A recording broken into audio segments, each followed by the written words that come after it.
ኢየሱስን የማያካትት አምልኮ ኢየሱስ ወልድን የማያመልክ ከሆነ አደጋ አለው።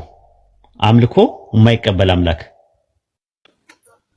ስለዚህ ኡስታዝ የኢየሱስ አምላክነት የማይመለክበት ሰዓት አለ ማለት ነው ለሰው ልጆች ሙሉ መንፈስ ቅዱስም አብረው እንጂ መንፈስ ቅዱስም ያልተመለከበት ኢየሱስ ብቻ አይደለም። መንፈስ ቅዱስም ለምን አልተመለከም ነው ጥያቄያችን። እኛ እሱ ብቻ አይደለም። እቺን ነገር ላሰማችሁና ወደ ነጥባችን እንሄዳለን።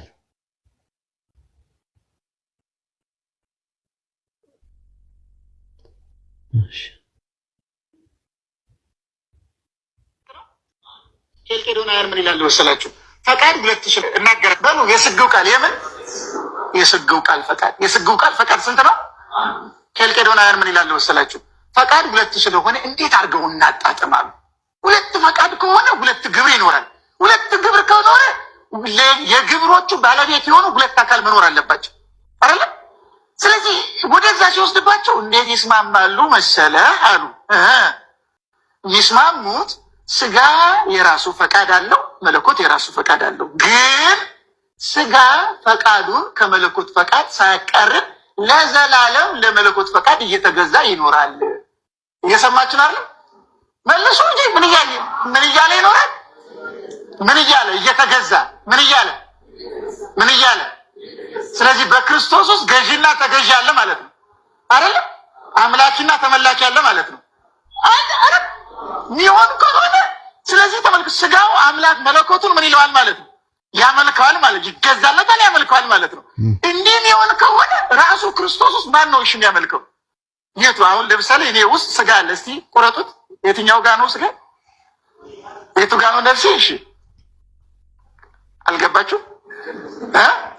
አሁን እኔ ውስጥ ማለት ነው ስጋዬ ለነፍሴ ይገዛል ስል ማለት ነው። እስኪ ተገዛ እኔ ውስጥ ይገዛ። ሊሆን የማይችል ነገር እኮ ነው።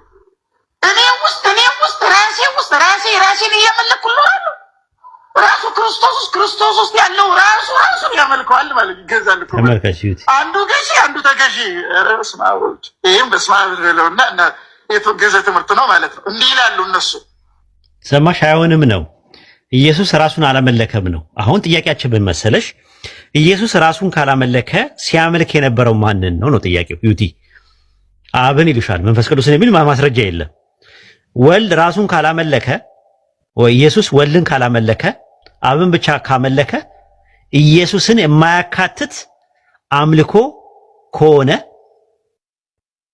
እውነተኛ አምልኮ መቅረብ ያለበት ለአንድ አምላክ ብቻ ነው። ስለዚህ ኢየሱስ እውነተኛ አምላክ አይደለም ማለት ነው። ካልሆነ ኢየሱስ ራሱ ወልድን ማምለክ ነበረበት። ወልድን ካመለከ ራሱን ያመልካል ወይ ነው ጥያቄው። ያመልካል ዩቲ? ኧረ አያመልክም። አያመልክም። ካላመለከ ምንድን ነው የሚሆነው? እሱን የማያካትት ምን አለ ማለት ነው? ወልድና መንፈስ ቅዱስን የማያካትት ምን አለ? አምላክ አለ፣ ይመለክ አምልኮ አለ። ወልድና መንፈስ ቅዱስን የማያካትት አምልኮ ካለ ኢየሱስ ያመለከውን አምላክ አምልካችሁ ወላሂ ጀነት መግባት ትችላላችሁ። የረሱል ሰለላሁ ዐለይሂ ወሰለም መልእክተኛነት ተቀብላችሁ የኢየሱስን አምላክ ኢየሱስ ያመለከውን አምላክ አምልኮ ሰው መዳን ይችላል። ወልድና መንፈስ ቅዱስን ሳያመልክ ምንም አይሆንም። ተመልከቱ፣ በጣም ምን ያህል እድለኞች ነን እኛ ሙስሊሞች። ኢቭን በእናንተ ትምህርት መስፈርት መሰረት እኛ ኢየሱስ ያመለከውን አምላክ አምልከን ጀነት መግባት እንችላለን። ለምን? ኢየሱስ አርአያ ነው።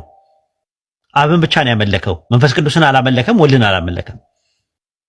ተመልከቱ አሁን ማለት ነው። ተመልከቱ ደግሞ አሁን ሌላ ደግሞ ልስጣችሁ፣ ስሙ። እናገራለሁ አንዳንድ ሰዎች በጣም ስለሚረብሹ በተለይ አብሉዲ ዘሮ ታዲያ እንደዛ ከሆነ ኢየሱስ አምልኳል ወይስ አላመለከም ነው አሁን የዩቲ ጥያቄ። ኢየሱስ ራሱን አላመለከም፣ ሊያመልክም አይችልም ማለት ነው ይህ ሰውዬ። አሁን ቀጣዩ ነው ፈተናው። ተመልከቱ፣ አዳምጡ፣ ተከታተሉኝ። በአላህ በጣም አጽንኦት ነው የሚሰጠው። ለምሳሌ ስግው ቃል ኢየሱስ ክርስቶስ ሰግዷል አልሰገደም? በጌቴ ሰማይ አትፍሩ፣ ምንም አትፍሩ፣ እሺ አትወዛገቡ።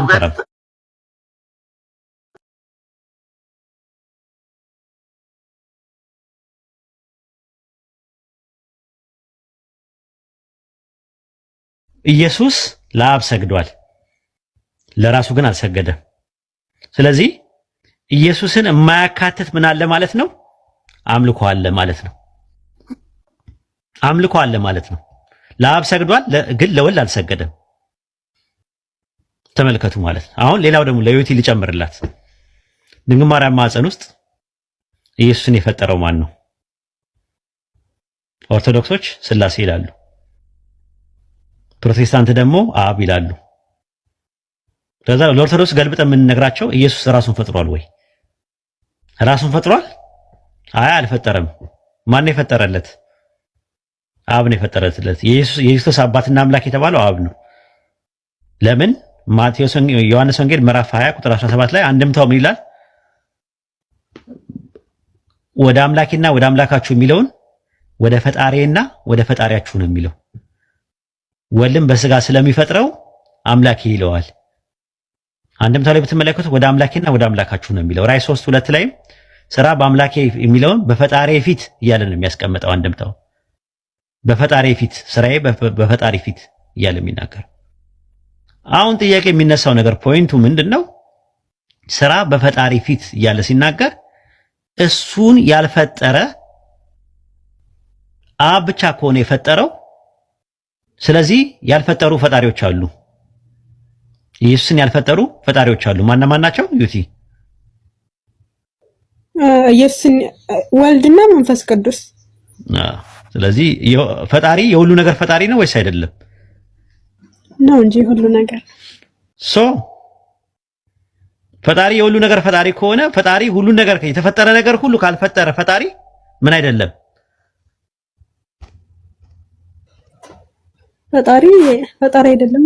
ካልፈጠረ እንዴ ፈጣሪ ሊባል አይችልም ራሱ። እንደዛ ነው። አሪፍ ነገር ነው። እስቲ አንድ ሰው ልግባ እያለ ነው። ሰላም